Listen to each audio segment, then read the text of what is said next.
वह रनिया बुढ़िया की दुकान है। उसकी दुकान में मंगोड़िया बढ़िया आदि बिकती है।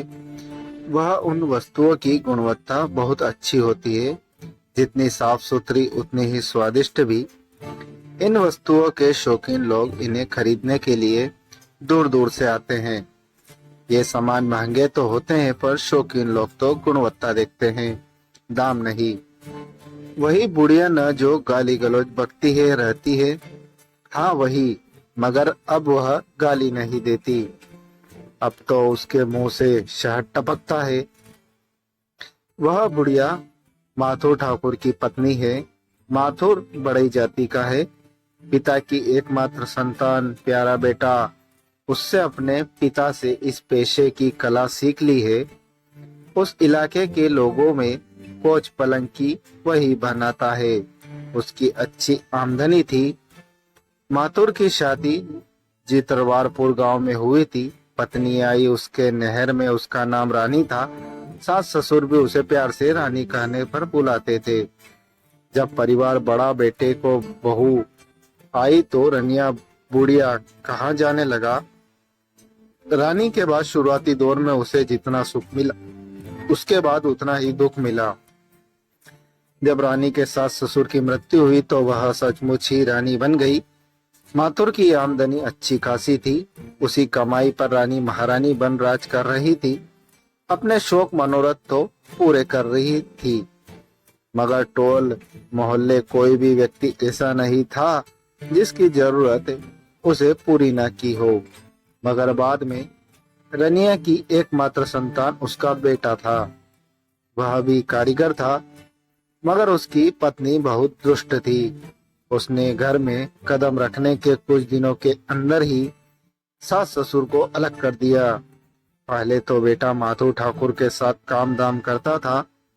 बाद में माथुर बेटे के अधीन काम करने लगा। उसके मन में वही इच्छा थी कि बेटा उससे अच्छा कारीगर माना जाए।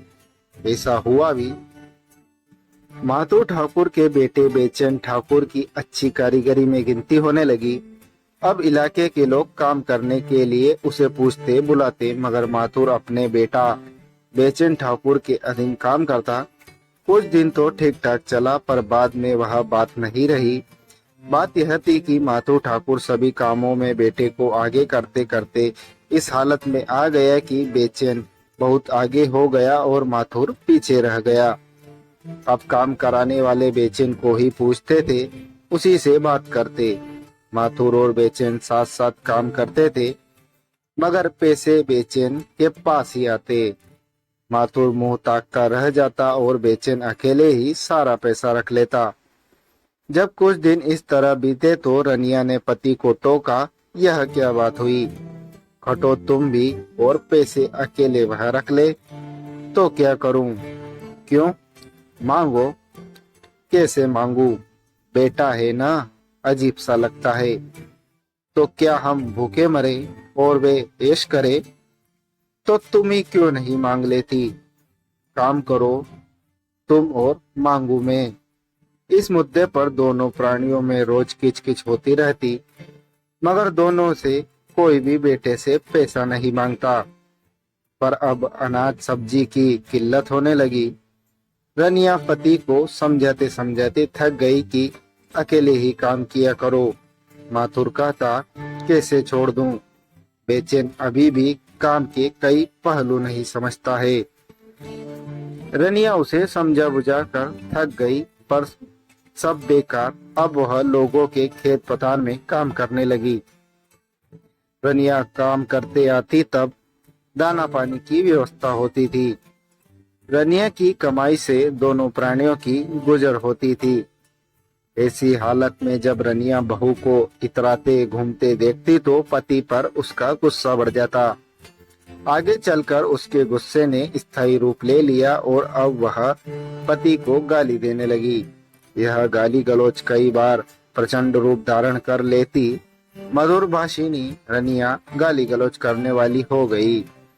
लोगों को बुरा लगता, पर माथुर को कोई फर्क नहीं पड़ता। वह चुपचाप गाली सुनता रहता था। कभी कभी गाली देते पत्नी की तरफ देखता हुआ सोचता, आखिर इसको खटना पड़ता है, हाड़ तोड़ती है। मुश्किल तो उसे भी होती है, पर वह बेचैन से अपने हिस्से की मजदूरी कैसे मांगे। बेचैन को कुछ सोचना चाहिए था, पर वह धूर्त था।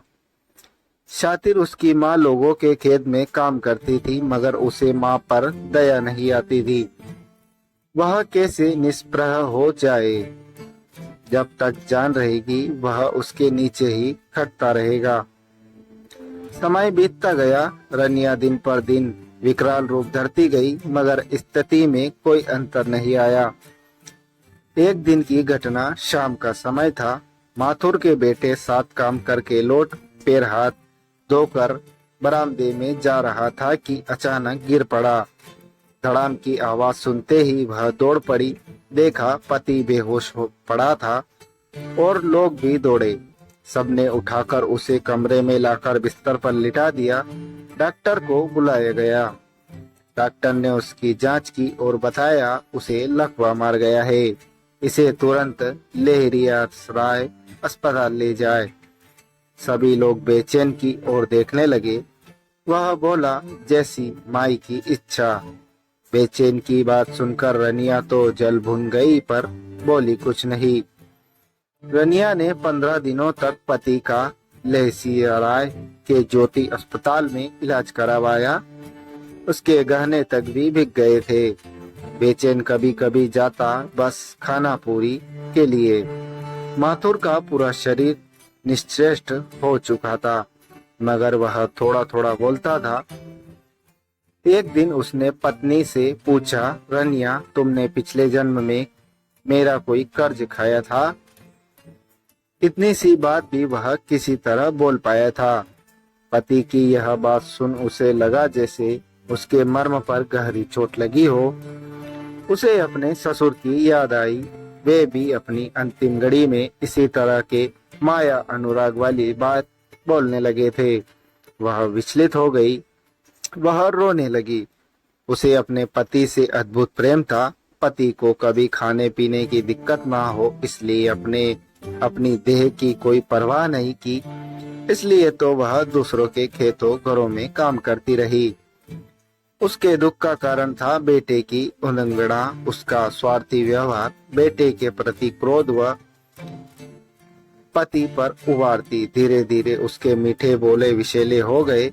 वह समझ रही थी कि पति को गाली दे रही है। उसके गुस्से ने जो विकराल स्वरूप धर लिया था, उसे वह संभाल नहीं पाती थी। आज ये सारी बातें रनिया के कलेजे को चीर रही थी। आज वह अपनी इसी टीस भरी अंतर्वेशना में पति के समक्ष उड़ेलना चाहती थी, पर माथुर ने उसे इतना समय ही नहीं दिया। माथुर मर गया। बेटे ने श्राद्ध किया, 5 गांव को भोज दिया। इस भोज में उसका मन ही नाम हो गया। उसने पूछने वाला कोई नहीं था। पिता के जीवित रहते के लिए क्या किया, मगर रनिया संज्ञा शून्य सी सब कुछ देखती सुनती रही। पति को याद कर अंदर ही अंदर रोती रही। श्रद्धा कम क्रूआ हुआ।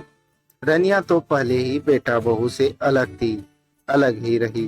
जब बेटे बहू को उसकी कोई फिक्र नहीं थी, तो दूसरों को क्या कहा जाए। जब रनिया कहीं काम नहीं करती थी, वह तन और मन दोनों से टूट गई थी। जब उसका पेट और मन व्याकुल होता, तब वह भगवान को गाली देने लगती। गाली देते देते थक जाती तो सो जाती। लोग कहते, रनिया पागल हो गई है क्या? रनिया सचमुच पागल हो गई है। दरअसल उसके मन में बेटा बहू के प्रति जो आक्रोश था, उसने उसे पागल बना दिया था। चेतना वैसी ही थी, पर आक्रोश की भाव में खरपतवार की तरह बह गई थी। उन्हीं दोनों एक बार उसके नहर से भतीजा आया और जिद करके उसे अपने साथ ले गया। रनिया नहर आ गई, वह यही रहने लगी। एक दिन उसने देखा कि भतीजे की पत्नी पुरानी सिंथेटिक साड़ियों की सूट उखाड़ रही थी। उसने बहू से पूछा, बहू, सूट निकाल कर क्या करोगी? यह सुनकर बहू बोली, चलिए दिखाती हूँ। यह कहते हुए वह उसे अपने कमरे में ले गई। वहाँ रंग बिरंगी चटाइया और बिस्तर पर सोने वाले गचीले की तरह बनाया हुआ बिछावना पड़ा था। उसने आकर्षण फूलों की डिजाइन बनी थी। वाह, अद्भुत, बहुत सुंदर, आकर्षण है। क्या ये सब इन्हीं सूतों से बनी है? हाँ दीदी, सभी पुराने कपड़े नए हो गए, मगर जो मनुष्य बूढ़े हो गए वे कैसे नए होंगे? होंगे दीदी, होंगे। वे अपने काम से नए होंगे। रनिया बहू की बात पर हंस रही थी। आज बहुत दिनों के बाद हंसी थी। हंसते हुए भी वह यह सोच रही थी कि बहू कितनी होशियार है। वह अपने बारे में सोच भी रही थी। पुरानी त्यागी हुई साड़ियों ने, बहू ने उपयोगी वस्तुएं ली और वह तो मनुष्य है। वह बिना कोई काम धाम किए भाई के यहाँ पड़ी है। नहीं, वह ऐसा नहीं करेगी। उसे याद आया कि उसके हाथ की मुंगोड़िया बड़ियों की प्रशंसा उसके नेहर ससुराल दोनों जगह होती रही। अपनी इस कला को वह जीवंत करेगी। अपने मन की बात भाई और भतीजे के सामने रखी। पहले तो वे बोले, तुम्हें यह सब करने की क्या जरूरत है? तुम यहीं रहो, खाओ पियो, आनंद से रहो। मगर रनिया बोली, नहीं बुआ, अगर मैं केवल खाना ही खाती रही तो जी नहीं सकती। मुझे कुछ काम करने दो। तुम लोग मुझे इसी काम में सहयोग करो। रनिया के तर्क सुनकर भाई भतीजा दोनों सहमत हो गए। एक महीने के बाद रनिया भाई भतीजे के साथ ससुराल आई और गांव के ही दोलामन चौक पर एक दुकान के लिए लंबा चौड़ा कमरा किराए पर लिया और यही मंगोड़िया बड़ियों की एक दुकान खोल ली। इस प्रकार तो बीते 2 साल हो गए। आसपास के पूरे इलाके में उसके दुकान की चर्चा होने लगी। उसके बनाए सामानों की अच्छी बिक्री होती थी। अब तो उसके साथ इस गांव की 4 स्त्रियां भी थी। अब ये सारी स्त्रियां एक परिवार की तरह रहती थी। मुझे ये सारी बातें अमानत सुना रहे थे। मैंने रनिया बुढ़िया को देखा था, उसे गाली बकते हुए भी सुना था। वह मुझे पहचानती भी थी। आज उमानाथ ने मुझे उसके बारे में जो कुछ भी बताया, उसमें मैं रनिया के और भी प्रभावित हुआ हूँ। मैंने कहा, उमानाथ चलो, आज मैं भी उसका आधा किलो मुंगोड़िया लेता हूँ। जब हम उसकी दुकान पर पहुंचे तो रनिया ने खुद अपने हाथ से मुंगोड़िया तोलकर कागज के डोंगे में दी और बोली, आप मनोज बुआ है ना? हाँ काकी, मैं ही मनोज हूँ।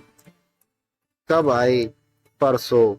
तुम्हारा बेटेन बेचैन कैसा है? हम दोनों साथ पढ़ते थे ना, उसे याद दिलाना चाहा। हाँ बुआ, याद है, लेकिन मैं घर की तरह जाती ही कहाँ हूँ। अब तो मैं और ये चारों स्त्रियां, बस 5 स्त्रियां ही यह हमारा परिवार है। परिवार ही तो बनता है, चाहे संबंध की जो भी डोर हो। दुकान वो तुम्हारी है ना? दूर हुआ, जब परिवार है तो कोई भी चीज क्या परिवार से किसी एक सदस्य की होती है?